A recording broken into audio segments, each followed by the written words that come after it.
Esta película es un resumen de las 5 partes de nuestro DVD, Pesetas Galore, que se ha estado realizando más de un año y ha tenido varias revisiones, pero aún con el tema del documental, el de contar las historias de cómo dos financistas británicos hicieron para mejorar las industrias del sur de España durante 1800.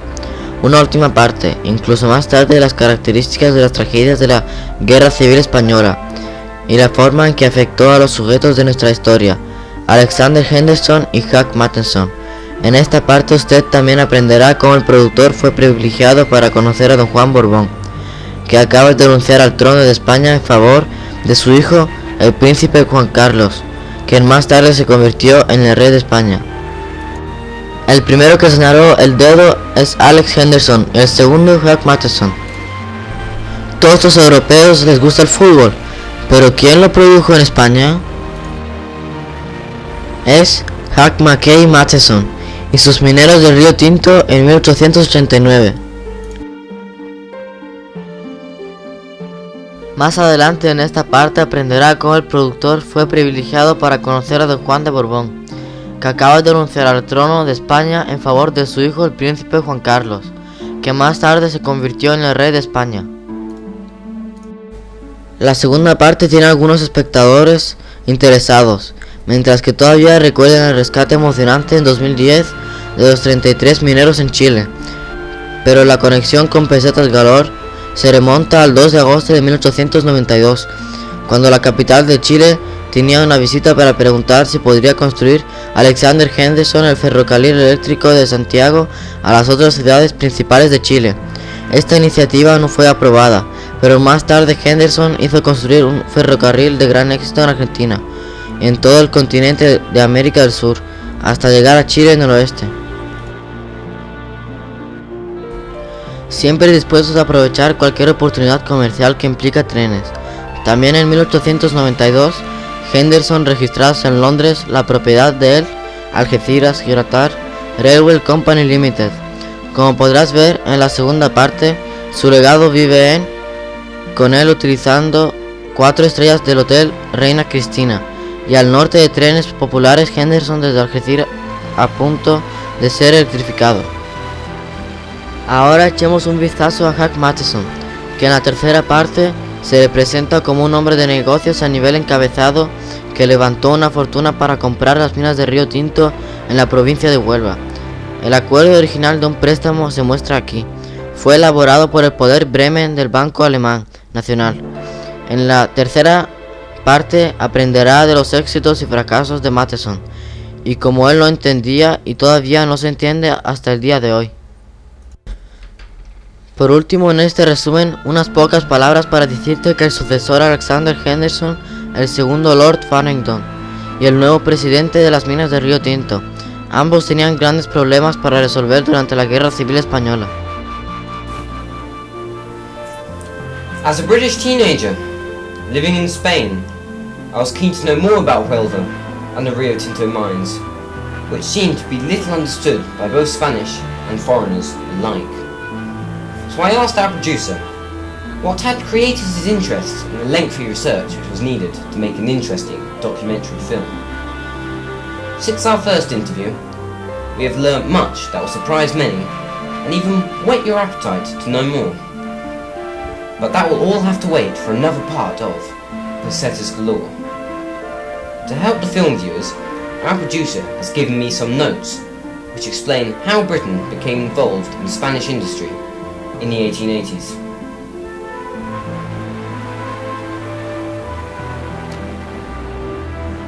Anthony, you have told me that in 1972 you sailed your charter yacht to the newly opened yacht harbour of Puerto Banús. Was there some special reason? Yes, actually there was. I also used my charter yacht to teach people, as I was a qualified instructor. And I had a very distinguished Spanish businessman on board, together with his distinguished wife.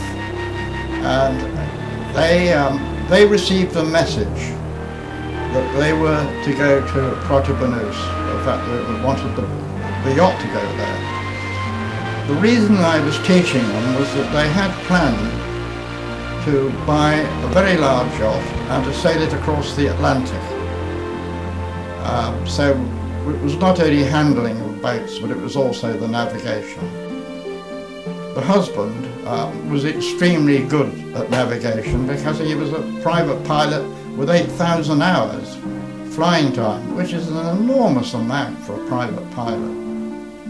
And the wife, who'd been to a finishing school in London, spoke absolute perfect English. There was no problems there at all. Anyway, we went to Puerto Banús. I was a little bit surprised when I'd been told to go there because the place has only just opened. But in fact, when we got there, we were received right away, and the yacht was moved with the Guardia Civil helping to a berth alongside Antonio's restaurant, which was about, I think, the only restaurant which was really open. A very, very smart restaurant. And it was there that our distinguished guest was to have dinner, and we were to have dinner with him.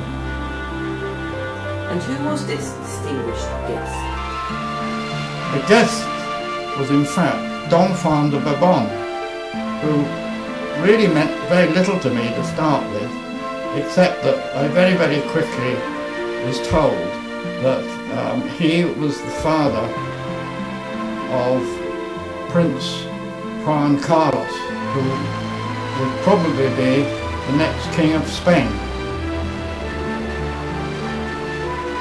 At that time, did you realise the significance of this meeting? Well, not completely and utterly, but Don Juan did explain to me that he'd been living actually in Portugal, but had returned with Franco's permission to the south of Spain, and he had agreed with General Franco that he would renounce the throne of Spain in favour of his son, Juan Carlos, who would become the next king. But this would allow Don Juan to stay in Spain. He would not have to return to Portugal. So it was a very, very special occasion. As well as at dinner in his honour, did you ever meet Don Juan again? Yes, he had a small motor yacht which he brought from Portugal, I assume. He kept it near Antonio's restaurant. So I met him on several occasions, and he was a pleasure to talk to because his English was absolutely perfect. In fact, I later learnt that he'd spent a lot of time in England. And he was very easy to talk to. He was very relaxed, and there was no problems talking to him at all. I thoroughly enjoyed meeting him, and it was a great honour, one I've never forgotten. Was something said that encouraged you to visit the Rio Tinto mines and the railway to Guam? Oh yes. During the conversations I had with Don Juan, he told me that his father, who was King Alfonso XIII, had been to Huelva and visited the mines, which had originally been run by a British company, and he was very, very impressed with what they'd done. Very impressed indeed. And the other thing that Don Juan told me that his father had also been to Rwanda and had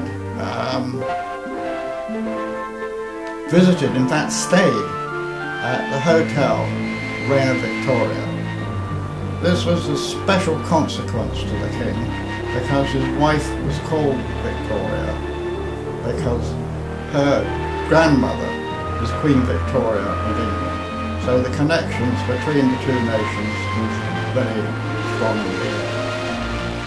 Anyway, I agreed with Don Juan that I would make a point of visiting both the mines and the railway, and that I have done.